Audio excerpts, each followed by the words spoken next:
bonsoir à tous. À la une de ce journal, une question taraude l'esprit des Camerounais. Où est passé ce rapport d'audit du Fonds spécial pour la lutte contre le coronavirus annoncé à l'Assemblée nationale et déprogrammé sans explication? Ce revirement spectaculaire suscite un tollé de réactions dans la classe politique. Le SDF, à travers son député Jean-Michel Nitieux, dénonce un scandale d'État ternissant cette institution malmenée par le pouvoir exécutif. Quant au MRC, il s'insurge contre des manœuvres visant à étouffer cette affaire.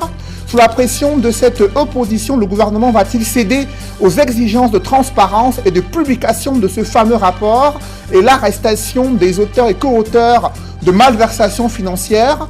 Élément des réponses au cœur de ce journal. Les indicateurs économiques sont au rouge dans la zone CEMAC. C'est du moins ce que révèle le bulletin économique de la Banque des États de l'Afrique centrale. Le déficit budgétaire se creuse, les avoirs extérieurs s'amenuisent. À peine 4 mois d'avoirs extérieurs au mois de décembre 2020, selon les analyses faites par la BEAC. Comment en est-on arrivé là? Quel est l'impact de la crise sanitaire sur les économies de la sous-région Afrique centrale? Nous en parlerons dans le chapitre économie du 20h.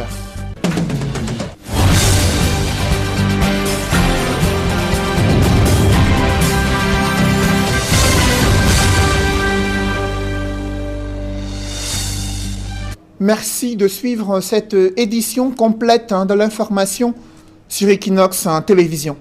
D'abord, la guerre qui fait rage dans la région du sud-ouest. Une attaque séparatiste a été enregistrée à Kumba, une compagnie, une brigade de gendarmerie qui a essuyé une attaque des groupes armés. Les soldats ont pu repousser l'attaque, mais le bilan matériel est lourd, selon le constat de nos reporters Georges Mitterrandam et Julienne Berthebissaille. Une toiture en lambeaux, des bureaux sens dessus-dessous. Voici ce qui reste de la brigade de gendarmerie de Kosala, dans le sud-ouest. Nous sommes en plein cœur de Kumba, chef-lieu du département de la Mémé. Selon des témoignages, les assaillants lourdement armés seraient arrivés à 4 h du matin pour lancer l'assaut contre cette unité. Venus en renfort, les forces de défense et de sécurité ont repoussé les bandes armées à coups d'échange de tirs durant plusieurs heures. Mission accomplie à la brigade de gendarmerie, les présumés séparatistes se déportent au lieu d'Ignoulé Out Fiango. Ici, la pagaille se passe de tout commentaire. D'après les premières estimations, le matériel et produits endommagés s'évaluent à des millions de francs CFA. C'est la énième attaque enregistrée à Kumba dans le sud-ouest depuis le début de ce conflit. Le réseau des défenseurs des droits humains en Afrique centrale, le REDAC, condamne une récente attaque perpétrée contre des soldats camerounais. Le REDAC qui appelle à la cessation des violences meurtrières dans le nord-ouest et le sud-ouest. Cette organisation sous-régionale exhorte les différentes parties à engager un processus de dialogue inclusif.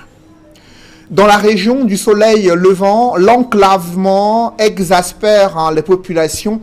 Illustration à Batouri, chef-lieu du département de la KDI. Là-bas, les populations attendent avec impatience le bitumage des axes routiers permettant de relier cette localité à la capitale régionale Bertois. La voirie urbaine de Batouri est dans un piteux état.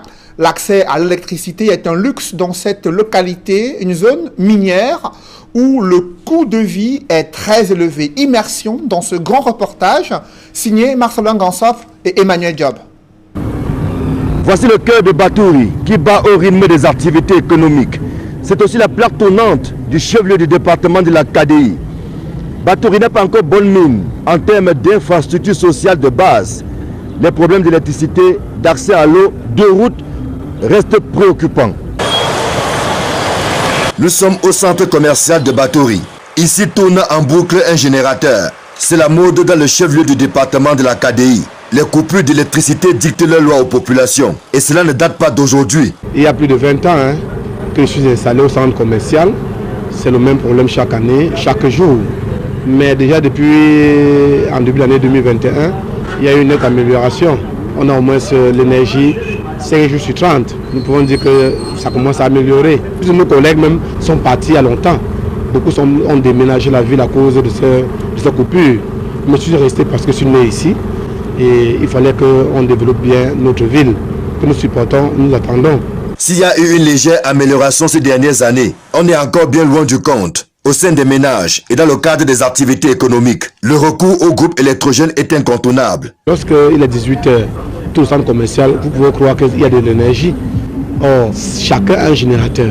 Et ça nous fait des doubles dépenses. Si bien que même les factures de Néo, lorsque ça arrive même là, nous ne regardons même plus le prix. Parce que le montant qu'on paie là-bas et ce que nous dépensons en termes d'entretien et de carburant, elle est énorme. Avec autant de difficultés, il n'est pas exclu que certains commerçants versent dans la spéculation en pratiquant des prix illicites. Or, à Batouri, les produits de grande consommation et autres services coûtent déjà plus cher qu'à Bertois ou Yaoundé par exemple. Bon, les tentatives de spéculation, il y a quand même des commerçants qui se prêtent à ce mauvais jeu.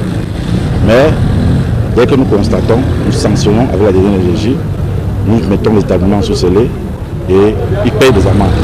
L'équipe régionale et départementale descend constamment sur le terrain pour veiller sur la qualité des produits vendus sur le marché. Il y a des saisies de produits impairs par la consommation de produits périmés. Si le coût de la vie est assez élevé à Batouri, c'est bien parce que le chef-lieu de la KDI est pris au piège de l'enclavement et du déficit des infrastructures sociales de base.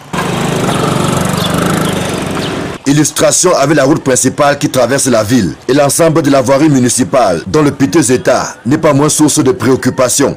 Le bitumage en cours de l'As Bertois-Batouri fait déjà saliver. L'exécutif municipal y voit un début de solution au mot qui mine cette ville minière. Oui, il y a des choses qui sont prévues.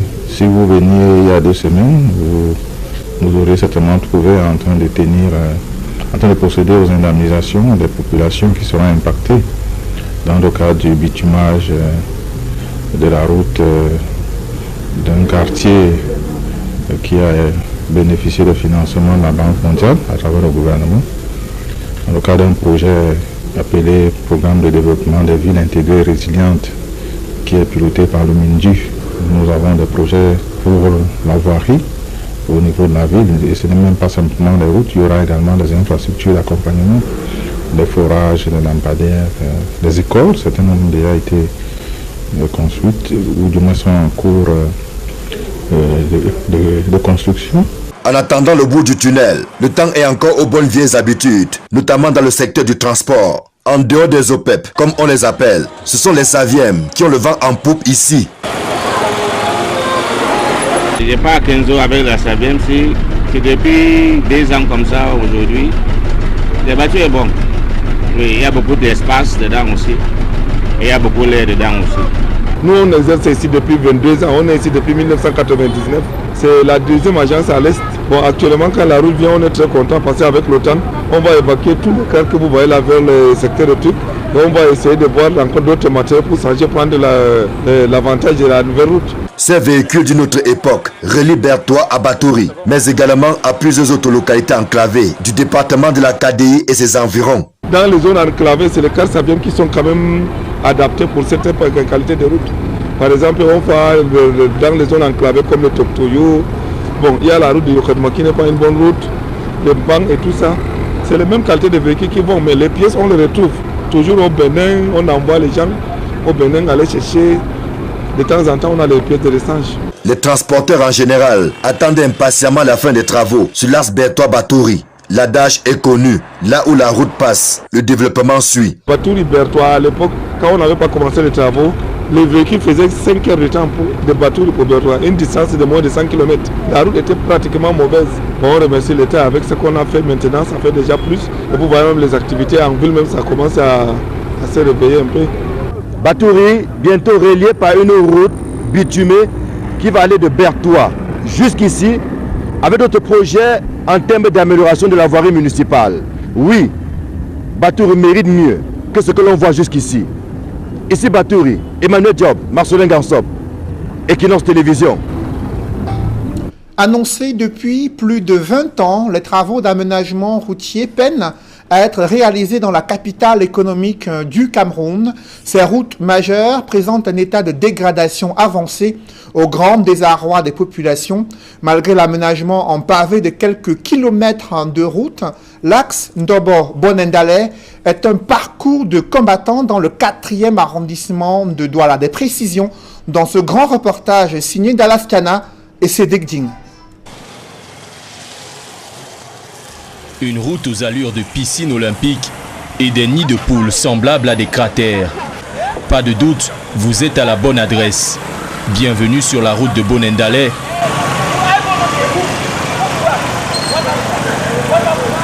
Petite bourgade située dans les encablures de l'arrondissement de Douala 4e. Bienvenue sur 6 km et demi de calvaire. Ici, pour circuler, il faut avoir le cœur bien accroché et avoir le sens de l'équilibre. Une route oubliée et perdue dans les archives du développement local, sur laquelle se démerde Julius, un commerçant de bord de route. Ici, il y a fait 7 ans ici. Chaque année, quand il pleut, quand la pluie commence, c'est comme ça la route s'est gâtée. Et quand là on est là, on souffre pour aller même au marché, pour aller acheter le matériel, viens travailler avec. On paye 400 pour aller au rail. Alors que quand c'est la saison, c'est quand la route est bonne, il prend 250. Un son de cloche identique qui revient chez une bonne frange des habitants. Et il arrive très souvent que sur cet axe routier, les esprits s'échauffent.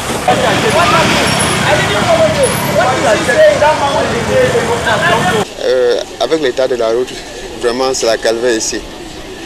Pour quitter du marché, acheter quelque chose depuis le marché pour revendre, ça peut tomber en cours de route au moins 3 fois, enfin qu'on arrive ici. Vraiment ici c'est la calvaire. Ça fait 8 ans que je travaille ici. L'état de la route est cardiaque vraiment. Seulement pour faire le marché, ce n'est pas facile. Et c'est pour ça qu'ici dans Sodico, tous les prix des choses, donc même si on peut acheter qu'à 300, on va vendre qu'à 400 ou 500. Parce que la route, seulement pour prendre la moto n'est pas facile. Pour la saison sèche, pour monter, c'est 300, mais en saison pluvieuse, c'est 400, 500. Nous, on ne peut pas compter le nombre de fois que nous on tombe dans l'eau, on nage avec les élèves ici là. Si l'enfant tombe malade la nuit là, pour sortir, aller à l'hôpital avec l'enfant, c'est le problème. Pourtant, dans cette même localité, des promesses de campagne avaient été brandies par ceux qui sont aux affaires aujourd'hui, faisant miroiter les conditions meilleures aux plus de 20 000 âmes qui résident ici. Lors de l'installation de l'abattoir, il a été promis, pas une fois, pas 2 fois, qu'avec l'installation de l'abattoir qui dessert presque toute la région du littoral, la route sera faite. Et ces promesses jusqu'à aujourd'hui n'ont pas été tenues. Ce n'est pas la première fois, ce n'est pas la deuxième fois, ce n'est pas la troisième fois. Toutes les campagnes électorales et les administrations qui sont passées là. Avec l'arrivée de la saison des pluies, les populations de la localité de Bonendale se tournent vers les pouvoirs publics et appellent ces derniers à tenir leurs promesses. Voilà Mbassandine et Soleil Jérémy, voilà l'état de notre route. Vous-même, vous avez vu notre route. C'est pas ce soir. J'appelle, j'interpelle notre super maire, notre maire de... Lors des grandes saisons de pluie, c'est une difficulté terrible. D'autres tombent sur des motos parce que la route est complètement enclavée. Ça fait que c'est pas évident pour nous. Je vais prendre par exemple le cas des malades. C'est pas évident de faire une évacuation sanitaire par ici. Moi je veux, même si que quand on fait n'importe quoi, moi je veux juste qu'on arrange notre route là, vraiment, nous on en souffre beaucoup. Vraiment, si vous pouvez nous aider, aidez-nous, je vous en prie. Des supplications qui, elle l'espère, ne se noieront pas dans le torrent qui inonde la portion routière de Bonendale.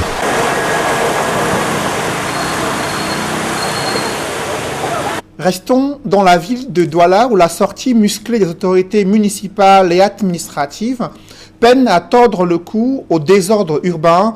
Des vendeurs à la sauvette ont réinvesti des emprises de la route. Des conducteurs de moto ne respectent pas les lignes d'embarquement et de débarquement des passagers. Constat fait à la douche municipale et au lieu dit rond-point de reportage. Xavier Foka, Steve Boulet et Sédek Chouna. Lieu dit douche municipale à Douala. Malgré cette présence dissuasive des éléments de la police municipale, cet espace grouille de vendeurs à la sauvette ce lundi matin. Près d'une semaine seulement après l'opération dénommée Libérer le trottoir, initiée par la mairie de la ville, ces vendeurs se sont réinstallés. Nous n'avons pas où aller et si nous avons même décidé de libérer les lieux, ce n'est pas maintenant. On nous a fait comprendre que c'est à cause de la canne qu'on nous chasse. Mais comment comprendre qu'on mette des millions de Camerounais au chômage pendant 7 mois? Nous ne comprenons pas, nous ne comprenons pas. La situation devait être révisée par le super maire. Le pays d'abord, il n'y a pas de travail, il n'y a rien. On est là pour chercher 200 pour manger. On n'arrive même plus à manger parce que partout on nous chasse. Autre raison évoquée par ces vendeurs, la préparation de la rentrée scolaire ainsi que la prise en charge quotidienne de leur famille. J'ai les enfants sans pain à nourrir, je vais les envoyer à l'école et je compte ici. Pardon, qu'on nous laisse. La rentrée scolaire c'est dans 2 mois. On va envoyer les enfants à l'école comment? C'est ici que je nourris mes enfants, c'est ici que je mange, c'est ici que je m'habille. L'homme donne encore quoi à la femme? On veut quoi? On a dit le paquet est libéré. Quand même à la véranda, on nous laisse un peu. Et après on va dire que les enfants bordent, les femmes bordent. C'est ça, on veut quoi dans le pays ici? Ici, au rond-point d'Edo, à Douala, malgré le passage des équipes conduites par le maire de la ville, Bassadine, le camp que vous apercevez derrière moi est resté désespérément vide depuis qu'elle a été aménagée pour recevoir les motos qui desservent certains quartiers de la ville de Douala, notamment Bonamoussadi et Bonabéré. Mais qu'est-ce qui peut bien motiver les conducteurs de motos à Douala à déserter ce lieu qui pourtant leur est réservé, ceci dans le cadre de la lutte contre le désordre humain ici au rond-point d'Edo? Nous de camp, il n'y a pas l'entrée, il n'y a pas la sortie, donc c'est pour ça que nous, on va devoir vous charger. Vous me regardez, on va passer comment? Le client, pourquoi il part là-bas, il faut qu'il va contourner en haut là-bas. Soit là-bas, il n'y a pas d'endroit pour passer avec la moto. Pour monter, il faut porter la moto avant de monter. Quand il pleut là-bas, c'est la merde. Parce que quand on arrive là-bas avec l'eau comme ça, quand les clients voient comme c'est l'eau, quand nous on garde là-bas, c'est pas bien. En dehors de la qualité de l'infrastructure qui est remise en question, ces conducteurs de moto évoquent aussi des problèmes sécuritaires. Problème de sécurité là-bas. Parce qu'on peut garer n'importe comment là-bas. Des fois, sur les bandits qui nous prennent, mais on ne connaît même pas. Ils nous prennent, nous disent qu'amener nous sur des destinations, on ne peut pas connaître. Que ce soit au lieu dit douche municipale à Douala ou encore au rond-point d'Edo toujours à Douala, les commerçants d'un côté et les conducteurs de moto de l'autre continuent malgré tout leur activité.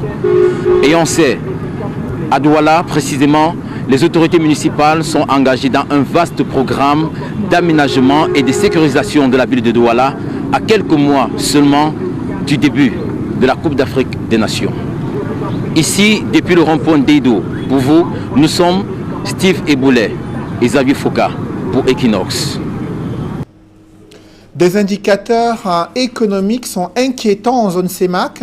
Je vous le disais en titre, les effets de la crise sanitaire ont mis à mal les 3 années d'ajustement structurel.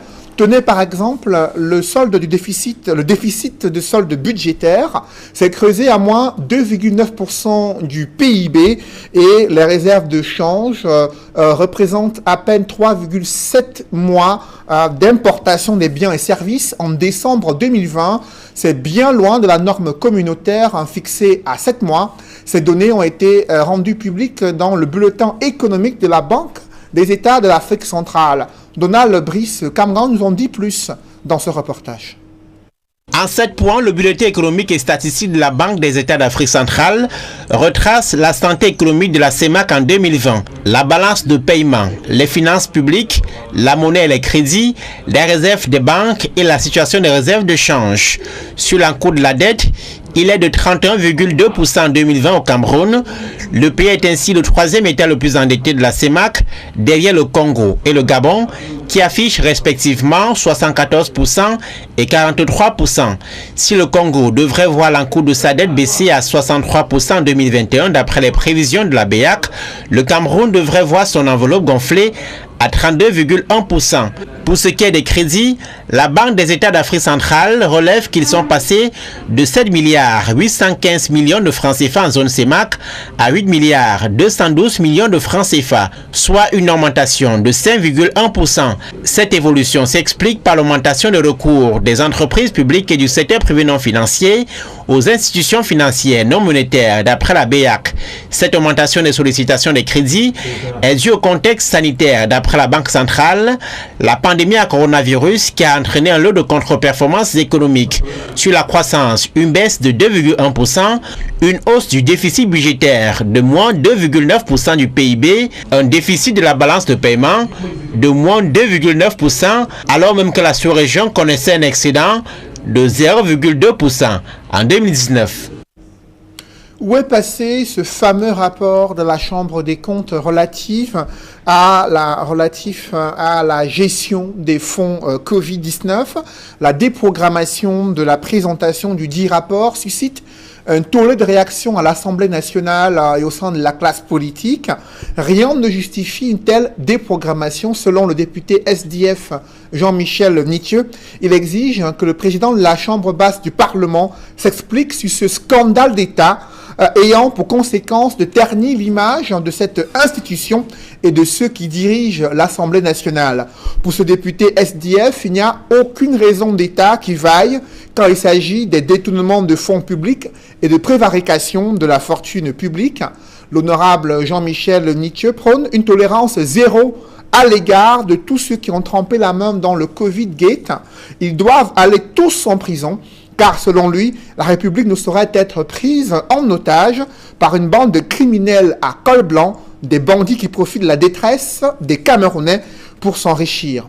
À propos de cette annulation sans explication de la séance plénière consacrée à la présentation du rapport d'audit du Fonds spécial pour la lutte contre le coronavirus, le mouvement pour la renaissance du Cameroun marque sa vive inquiétude face à ce rétro-pédalage qui pourrait être le début de l'étouffement de cette affaire. Le MRC exige que toute la lumière soit faite sur la gestion des fonds Covid par le gouvernement. Ce parti politique exige également que toutes les responsabilités soient établies et que les auteurs des malversations financières soient punis conformément à la loi. C'est en substance un communiqué de son président national, le professeur Maurice Kamto. Parlons à présent de cette maladie à coronavirus. Elle fait de la résistance sur le continent africain. L'OMS redoute une vague encore plus meurtrière en raison des lenteurs observées dans les campagnes vaccinales et l'inefficience des stratégies de riposte sanitaire dans certains pays africains. On fait le point sur la campagne vaccinale au Cameroun, dans d'autres pays africains et sur ce nouveau variant qui circule dans certains pays du monde. On fait le point avec Nadine Yambou. Avec un taux de 15%, le Cameroun figure en tête des pays d'Afrique où la vaccination contre le coronavirus demeure faible. Le pays s'écarte ainsi de l'objectif de vacciner au moins 20% de la population avant janvier 2022. Sur les 70 000 personnes ayant reçu la première dose, seuls 16 200 ont pris la deuxième. Pourtant, le Cameroun a reçu 591 000 doses de vaccins Sinopharm et AstraZeneca, mais seulement 89 000 ont été injectés dans la population. L'OMS alerte sur les risques de péremption de ces stocks reçus en avril 2021. Le gouvernement entend, à cet effet, intensifier sa riposte vaccinale dans les prochains jours. Ailleurs, sur le continent africain, la pénurie des vaccins constitue à ce jour un frein à la lutte contre la maladie. L'Organisation mondiale de la santé souligne avec regret qu'à peine 1,1% de la population africaine est vaccinée. Sur les 54 pays du continent, le Burundi, la Tanzanie et l'Érythrée n'ont pas encore débuté leur campagne de vaccination. Ce faible taux de vaccination anti-Covid pourrait avoir des répercussions sur les déplacements des Africains vers l'Europe, les États-Unis et le Canada. Ces pays occidentaux accordent aux personnes vaccinées moins de restrictions en termes de dépistage et de quarantaine. Mais la situation pourrait changer avec la progression des nouveaux variants. Et l'émergence du variant indien, encore appelé Delta, reste une préoccupation majeure mondiale. Déjà présent dans plus de 80 pays, ce variant représente selon l'OMS la plus grande menace à l'heure actuelle contre l'éradication du coronavirus. Dans les pays comme le Royaume-Uni, la Russie, il représente plus de 90% de nouvelles contaminations et 30% aux États-Unis. Et c'est le même constat sur le continent africain où 13 pays abritent ce nouveau variant. En Ouganda, 97% des cas nouvellement diagnostiqués sont liés aux variants indiens et près de 80% en République démocratique du Congo. Au total, 160 000 nouvelles infections ont été déclarées il y a une semaine sur le continent africain, soit 30%. L'Afrique du Sud recense à elle seule la moitié des cas. Des obsèques officielles sont instituées en l'honneur de l'ancien Premier ministre Simon Achidi Achou, décédé le 4 mai 2021 des suites de maladies aux États-Unis d'Amérique. Selon un texte du chef de l'État, ces obsèques officielles sont programmées le samedi 3 juillet 2021 à Santa, dans la région du Nord-Ouest. Dans l'escale internationale, 10 jours après son retour en Côte d'Ivoire, Laurent Gbagbo a communié avec sa famille dans son village natal à Mama. Une occasion pour lui de tenir un discours politique et d'annoncer les couleurs de sa participation à la vie politique dans ce pays d'Afrique de l'Ouest, tandis qu'en République démocratique du Congo, après des séries d'explosions enregistrées dans la ville de Beni, un couvre-feu a été décrété. La mouture internationale est signée Gladys Sidié.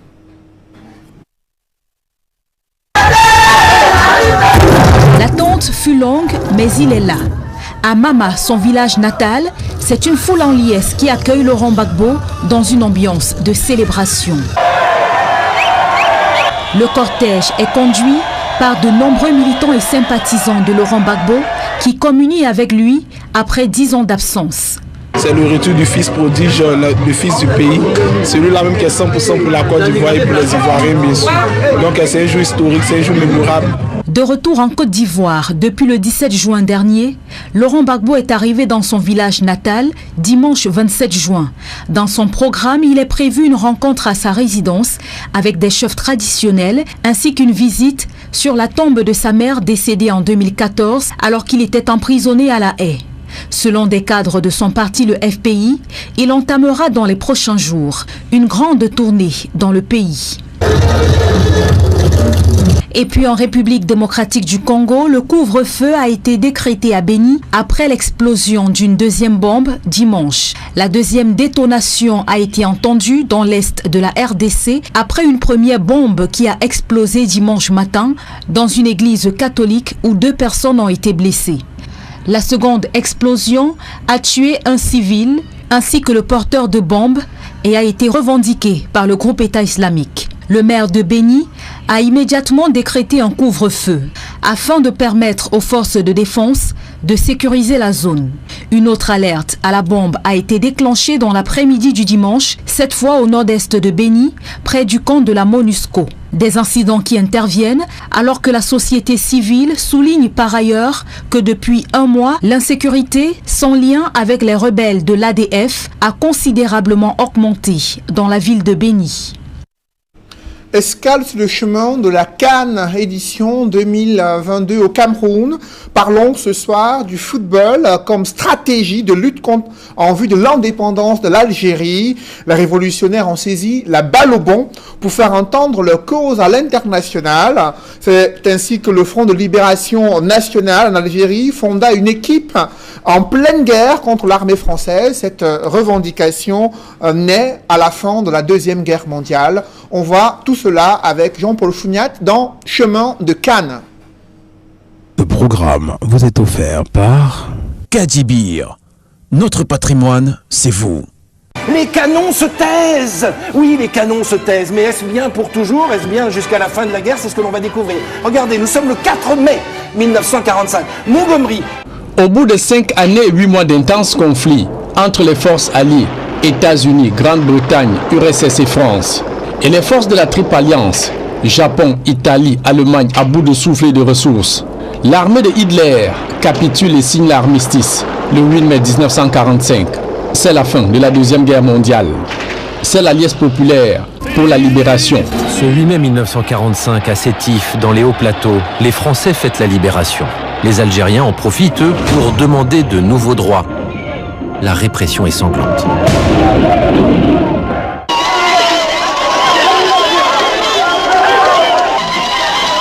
Gamin à l'époque, le footballeur Rachid Mekloufi en fut terrifié par l'horreur. J'avais 9 ans et puis j'ai vu des choses incroyables. J'ai vu des choses incroyables, des mitraillages. Ils n'ont pas pris des gants.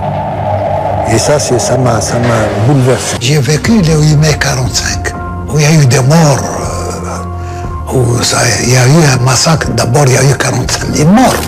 Pour le général de Gaulle, la revendication est inacceptable et intolérable. Il faut la mater.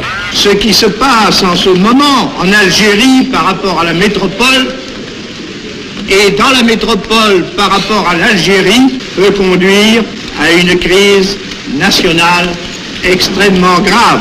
Mais aussi ce peut être le début d'une espèce de résurrection.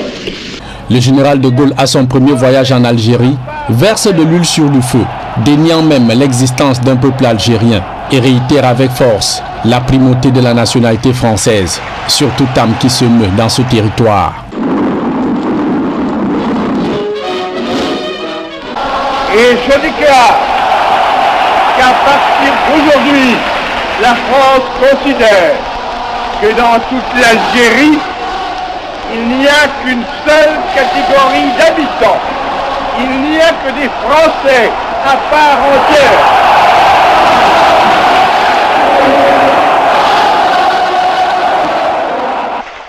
Pour De Gaulle, son attitude n'a rien de dictateur dans la gestion de la question algérienne, répond-il, tout furieux à un journaliste de l'époque. Est-ce que vous garantirez les libertés publiques fondamentales? Est-ce que j'ai jamais attenté aux libertés publiques fondamentales? Je les ai rétablies. Et ai-je une seconde attenté? Jamais. Pourquoi voulez-vous qu'à 67 ans, je commence une carrière de dictateur? Les graines de la guerre d'Algérie sont semées. Les musulmans continuent de s'opposer farouchement à l'occupation de leur pays. Entre en scène le FLN, le Front de Libération Nationale, fondé le 23 octobre 1954. Le discours des 6 chefs du mouvement est sans équivoque. L'Algérie veut son indépendance.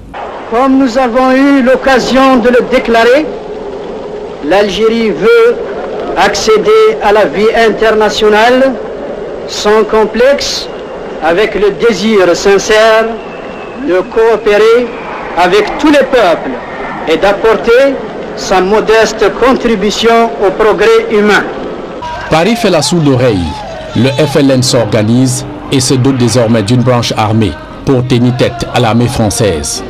Krim Belkacem, Larbi Ben Midi, Mohamed Boudiaf, Moustapha Ben Boulaïd lancent un vibrant appel à tous les Algériens du monde, d'où qu'ils se trouvent, à venir participer à la libération de la mère patrie. Le message passe, une dizaine de footballeurs algériens évoluant dans des grands clubs du championnat français et l'équipe de France répondent présents et quittent clandestinement l'Hexagone pour participer à la lutte sous les couleurs de l'équipe nationale du FLN. Zitouni accepte la proposition du FLN. Un crève-cœur.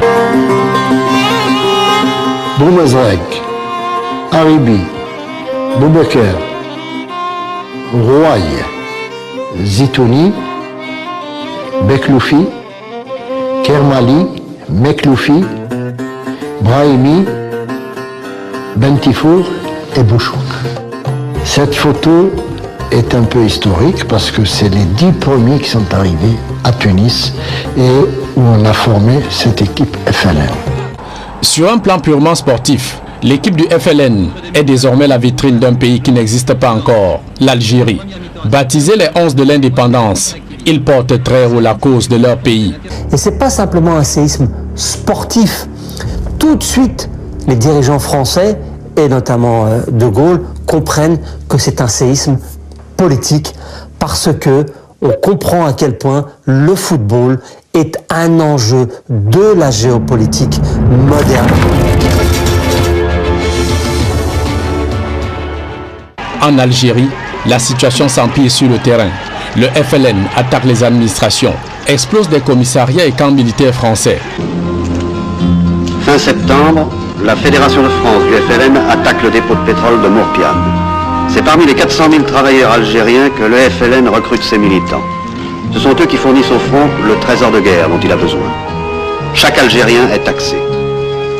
En 1958, la Fédération de France recueille près d'1 milliard par mois, 12 milliards par an. Entre-temps à Tunis, Le gouvernement provisoire de l'Algérie est en place, avec à sa tête un musulman modéré, Fera Abbas. Les leaders du FLN ont créé un gouvernement en exil, le gouvernement provisoire de la République algérienne, GPRA.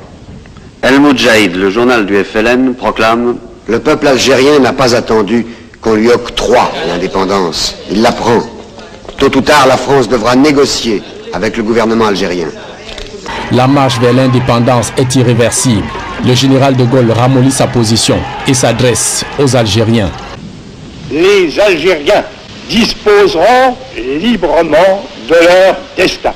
Or, deux catégories de gens ne veulent pas de ce libre choix. D'abord, l'organisation rebelle qui prétend ne cesser le feu que si au préalable je traite avec elle par privilège de l'avenir politique de l'Algérie, cela je ne le ferai pas. D'autre part, certains Français de souche exigent que je renonce à l'autodétermination, que je dise que tout est fait, que le sort des Algériens est d'ores et déjà décidé. Cela non plus, je ne le ferai pas. Ce discours du général de Gaulle crée des dissidences au sein des troupes françaises stationnées en Algérie et divise la classe politique. Le droit de disposer librement de son destin est enfin reconnu au peuple algérien. Cette évolution n'a été possible que parce que depuis 5 années, le peuple algérien résiste victorieusement à l'une des plus sanglantes guerres de reconquête coloniale. Elle n'a été possible que parce que le Front de libération nationale et l'armée de libération nationale poursuivent et poursuivront, si l'on était nécessaire, le combat libérateur. Et le 20 mai 1961 se tient la première conférence d'Évian dédiée aux négociations entre le GPRA et le gouvernement français. De pourparlers en pourparlers entre les deux parties et loin des regards de l'organisation de l'armée secrète, l'OAS, qui voulait maintenir l'Algérie à son état de 1830. La signature des accords d'Évian-les-Bains le 18 mars 1962 met ainsi fin à 132 années de colonisation française et à 7 ans 5 mois de guerre, avec un bilan lourd de près d'1,5 million de morts. Et le 5 juillet 1962, l'indépendance de l'Algérie est proclamée au prix d'énormes sacrifices d'un peuple et ses patriotes, à l'instar des footballeurs professionnels qui avaient tout abandonné, famille, grande carrière, argent et gloire, pour aller défendre leur pays, l'Algérie. Au-delà du foot, le 11 d'indépendance avait joué un rôle plus que politique dans l'accès de leur pays à la souveraineté internationale. El Moudjahid, le journal du FLN, proclame « Le peuple algérien n'a pas attendu qu'on lui octroie l'indépendance. Il la prend. Tôt ou tard, la France devra négocier avec le gouvernement algérien. »